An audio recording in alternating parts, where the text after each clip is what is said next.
പ്രവാസ ലോകത്തെ വാർത്തകളും വിശേഷങ്ങളും അതുപോലെ മാറി മാറി വരുന്ന നിയമങ്ങളും നേരത്തെ അറിയാൻ ഈ ചാനൽ സബ്സ്ക്രൈബ് ചെയ്യൂ. അടുത്തുള്ള ബെല്ലൈക്കൺ എനേബിൾ ചെയ്യാൻ മറക്കേണ്ട. നമസ്കാരം. ഗൾഫ് വാർത്തയിലേക്ക് സ്വാഗതം. ഇന്ന് 2025 മെയ് 30 വെള്ളി. പ്രധാന വാർത്തകൾ. സംസ്ഥാനത്ത് അതിതീവ്ര മഴയിൽ വ്യാപക നാശനഷ്ടം. കഴിഞ്ഞ 24 മണിക്കൂറിനിടെ 359 വീടുകൾ ഭാഗികമായും 8 വീടുകൾ പൂർണ്ണമായും തകർന്നു. ഇതോടെ സംസ്ഥാനത്ത് 5 ദിവസത്തിനിടെ തകർന്ന വീടുകളുടെ എണ്ണം 1500 കവിഞ്ഞു. വടക്കൻ കേരളത്തിലാണ് കൂടുതൽ വീടുകൾ തകർന്നത്. കനത്ത മഴയുടെ പശ്ചാത്തലത്തിൽ കണ്ണൂർ, എറണാകുളം, കാസർഗോഡ്, കോട്ടയം, തൃശൂർ, ഇടുക്കി, വയനാട്, പത്തനംതിട്ട, പാലക്കാട് ജില്ലകളിലെ വിദ്യാഭ്യാസ സ്ഥാപനങ്ങൾക്ക് വെള്ളിയാഴ്ച ജില്ലാ കലക്ടർ അവധി പ്രഖ്യാപിച്ചു. ഇടുക്കി, കണ്ണൂർ, കാസർഗോഡ് ജില്ലയിൽ വെള്ളിയാഴ്ച റെഡ് അലർട്ടും മറ്റ് ജില്ലകളിൽ ഓറഞ്ച് അലർട്ടുമാണ്. ജൂൺ 1 മുതൽ മഴയുടെ ശക്തി കുറയുമെന്നാണ് കാലാവസ്ഥാ പ്രവചനം. വിവിധ മേഖലകളിൽ കൂടുതൽ സഹകരണത്തിന് കുവൈത്തും ജപ്പാനും. ഇതിന്റെ ഭാഗമായി ഇരു രാജ്യങ്ങളും തമ്മിൽ കരാറുകളും ധാരണാപത്രങ്ങളും ഒപ്പുവെച്ചു. കിരീടാവകാശി Sheikh Sabah Khalid Al Hamad Al Mubarak അസബാഹിന്റെയും Japan പ്രധാനമന്ത്രി ഷിഗരു ഇഷിബയുടെയും നേതൃത്വത്തിൽ ടോക്കിയോയിൽ നടന്ന ചടങ്ങിനിടെയായിരുന്നു ഒപ്പുവെക്കൽ. സുപ്രധാന മേഖലകളിൽ ഉഭയകക്ഷി സഹകരണം ശക്തിപ്പെടുത്തുന്നതിനും വികസിപ്പിക്കുന്നതിനുമുള്ള ഇരു രാജ്യങ്ങളുടെയും താൽപര്യം ഇരുവരും പങ്കുവച്ചു. വിദേശകാര്യമന്ത്രി അബ്ദുള്ള അൽ യഹിയയും ഔദ്യോഗിക പ്രതിനിധി സംഘത്തിലെ അംഗങ്ങളും ചടങ്ങിൽ പങ്കെടുത്തു.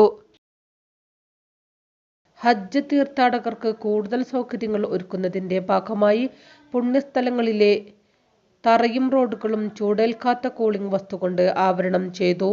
ഗതാഗത ലോജിസ്റ്റിക് മന്ത്രി എൻജിനീയർ സ്വാലിഹ് അൽ ജാസർ ഈ പദ്ധതിയുടെ ഉദ്ഘാടനം നിർവഹിച്ചു. 2023 ആരംഭിച്ച പദ്ധതിയുടെ വിപുലീകരണമാണിത്.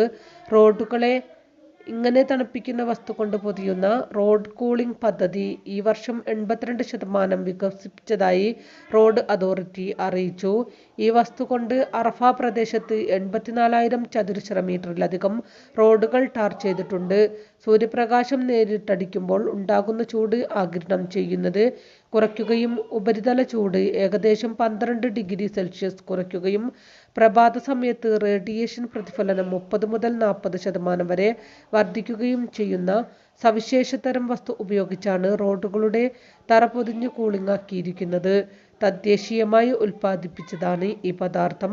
ഇത് പ്രതലം ചൂടാകുന്ന പ്രതിഭാസം കുറയ്ക്കാനും തീർത്ഥാടകർക്ക് സുഖകരമായ അന്തരീക്ഷം നൽകാനും ഊർജ ഉപഭോഗവും വായു മലിനീകരണവും കുറയ്ക്കാനും സഹായിക്കുമെന്നും അതോറിറ്റി സൂചിപ്പിക്കുന്നു. ഈ വർഷത്തെ ഹജ്ജിന് സൽമാൻ രാജാവിന്റെ അതിഥികളായി ക്ഷണിക്കപ്പെട്ട തീർത്ഥാടകർ എത്തിത്തുടങ്ങി. ആദ്യ സംഘത്തിൽ 305 തീർത്ഥാടകരാണുള്ളത്. മതകാര്യ ഉദ്യോഗസ്ഥർ സംഘത്തെ സ്വീകരിച്ചു.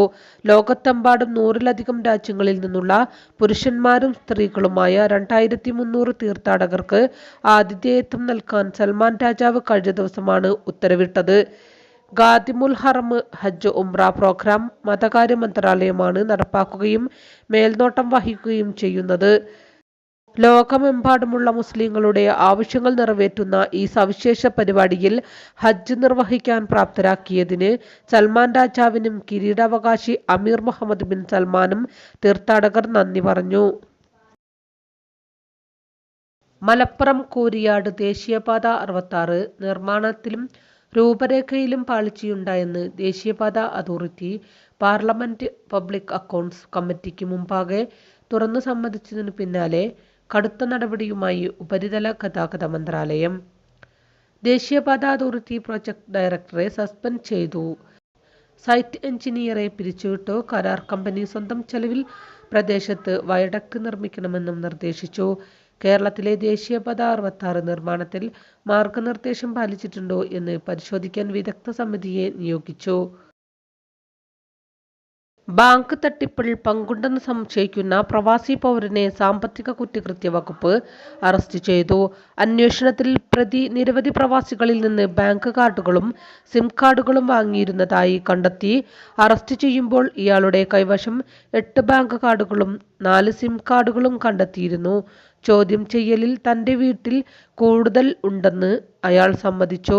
തുടർന്ന് നടത്തിയ പരിശോധനയിൽ ഇയാളുടെ വീട്ടിൽ നിന്ന് 12 ബാങ്ക് കാർഡുകൾ, 16 സിം കാർഡുകൾ, നിരവധി ബാങ്ക് രേഖകൾ, ശൂന്യമായ സിം കാർഡുകൾ എന്നിവ പിടിച്ചെടുത്തു.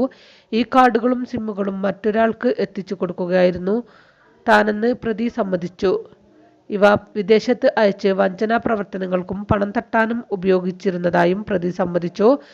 പ്രതിക്കെതിരെ ആവശ്യമായ നിയമ നടപടി സ്വീകരിച്ച് പബ്ലിക് പ്രോസിക്യൂഷന് കൈമാറി. കേസിൽ ഉൾപ്പെട്ട മറ്റുള്ളവരെ പിടികൂടുന്നതിനായി അന്വേഷണം പുരോഗമിക്കുകയാണ്. ഇരുമ്പയിര് ലോജിസ്റ്റിക് മെച്ചപ്പെടുത്തുന്നതിനായി ഒമാൻ UAE ഹഫീത്ത് റെയിൽ പദ്ധതി ഇറ്റാമിനസുമായി സഹകരിക്കുന്നു. ബ്രസീലിൽ നിന്നുള്ള മുൻനിര ഇരുമ്പയിര് ഉൽപ്പാദകരായ ഇറ്റാമിനസ് മിനറൽ ട്രേഡിംഗുമായി സഹകരണ കരാറിൽ ഒപ്പുവെച്ചു. സംയോജിതവും സുസ്ഥിരവുമായ ചരക്ക് സംവിധാനം സ്ഥാപിക്കുക എന്ന ലക്ഷ്യത്തിലാണ് പുതിയ കരാർ. ഇരു രാഷ്ട്രങ്ങളുടെയും ഇരുമ്പ് ഉരുക്ക് വ്യവസായത്തെയും പദ്ധതി പിന്തുണയ്ക്കും. ഒമാനിലെ സുഹാറിനെയും UAEയിലെ അബുദാബിയെയും ബന്ധിപ്പിക്കുന്ന ഹഫീത്ത് റെയിൽവേ ലിങ്ക് നിർമ്മാണ പ്രവർത്തനങ്ങൾ അതിവേഗം പുരോഗമിക്കുകയാണ്. ഭാരമേറിയ മണ്ണുമാന്തി യന്ത്രങ്ങളും മറ്റു ഉപകരണങ്ങളും ഉപയോഗിച്ച് റെയിൽവേ ട്രാക്കുകൾ സ്ഥാപിക്കുന്നതിനുള്ള നിലമൊരുക്കുന്ന പ്രവൃത്തികൾ പുരോഗമിക്കുകയാണെന്ന് അധികൃതർ എക്സ് പ്ലാറ്റ്ഫോമിൽ അറിയിച്ചു. കൊച്ചി പുറംകടലിൽ ചരക്കുകപ്പൽ മുങ്ങിയ സംഭവം തീരദേശത്തും സമുദ്ര ആവാസ വ്യവസ്ഥയ്ക്കും ഗുരുതര ഭീഷണി സൃഷ്ടിക്കുന്ന സാഹചര്യത്തിൽ സംസ്ഥാന പ്രത്യേക ദുരന്തമായി പ്രഖ്യാപിച്ചു. എണ്ണ ചോർച്ചയ്ക്കുള്ള സാധ്യതയും ചരക്കുൾപ്പെടെ അവശിഷ്ടങ്ങൾ തീരത്ത് ഒഴുകിയെത്തുന്ന സ്ഥിതിയുമുണ്ട്. ഇതുമൂലമുള്ള ഗുരുതരമായ പാരിസ്ഥിതിക, സാമൂഹിക, സാമ്പത്തിക ആഘാതം കണക്കിലെടുത്താണ് സംഭവം സംസ്ഥാന പ്രത്യേക ദുരന്തമായി പ്രഖ്യാപിക്കുമെന്ന് ദുരന്ത നിവാരണ വകുപ്പ് പ്രിൻസിപ്പൽ സെക്രട്ടറി ടിങ്കു ബിസ്വാൾ ഇറക്കിയ ഉത്തരവിൽ വ്യക്തമാക്കി. ഉത്തരവിന്റെ പകർപ്പ് കേന്ദ്ര ആഭ്യന്തര മന്ത്രാലയം സെക്രട്ടറിക്കടക്കം കൈമാറി. വിവിധ നിയമലംഘനങ്ങൾക്ക് കഴിഞ്ഞ മാസം കുവൈത്തിൽ നിന്ന് നാടുകടത്തിയത് 2700 പ്രവാസികളെ. റെസിഡൻസി നിയമം ലംഘിക്കുന്നവർ, നിയമവിരുദ്ധ തൊഴിലാളികൾ, മൂന്നാം കക്ഷികൾക്കുവേണ്ടി ജോലി ചെയ്യുന്നവർ, നിയമത്തിന്റെ പരിധിക്ക് പുറത്തുള്ളവർ എന്നിവരെ പിടികൂടുന്നതായി എല്ലാ ഗവർണറേറ്റുകളിലും സുരക്ഷാ പരിശോധനകൾ തുടരുന്നതാണ്. മെയ് 11 മുതൽ 18 വരെ റെസിഡൻസി നിയമം ലംഘിച്ച 1084 പേരെ നാടുകടത്തിയതായി ആഭ്യന്തര മന്ത്രാലയം കഴിഞ്ഞ ആഴ്ച വ്യക്തമാക്കിയിരുന്നു. തൊഴിൽ താമസ നിയമങ്ങളും ചട്ടങ്ങളും ലംഘിക്കുന്നവർക്കെതിരെ കർശന നടപടികൾ തുടരുമെന്ന് മന്ത്രാലയം മുന്നറിയിപ്പ് നൽകി. ജീവനക്കാരുടെ തൊഴിൽ താമസ നിയമലംഘനങ്ങൾ തൊഴിലുടമകളുടെ വീഴ്ചയായും കണക്കാക്കും. താമസ നിയമം ലംഘിക്കുന്നവരെയും നിയമവിരുദ്ധ തൊഴിലാളികളെയും പിടികൂടുന്നതിനായി മന്ത്രാലയത്തിലെ വിവിധ മേഖലകൾ സുരക്ഷാ ക്യാമ്പയിനുകൾ തുടരുന്നുവെന്നും വ്യക്തമാക്കി. വിവിധ വകുപ്പുകളുടെ നേതൃത്വത്തിലാണ് സുരക്ഷാ പരിശോധനകൾ നടത്തുന്നത്. ഇതോടുകൂടി ഇന്നത്തെ വാർത്തകളും വിശേഷങ്ങളും ഇവിടെ അവസാനിക്കുന്നു. കൂടുതൽ വാർത്തകളും വിശേഷങ്ങളുമായി നാളെ കാണാം. നന്ദി, നമസ്കാരം.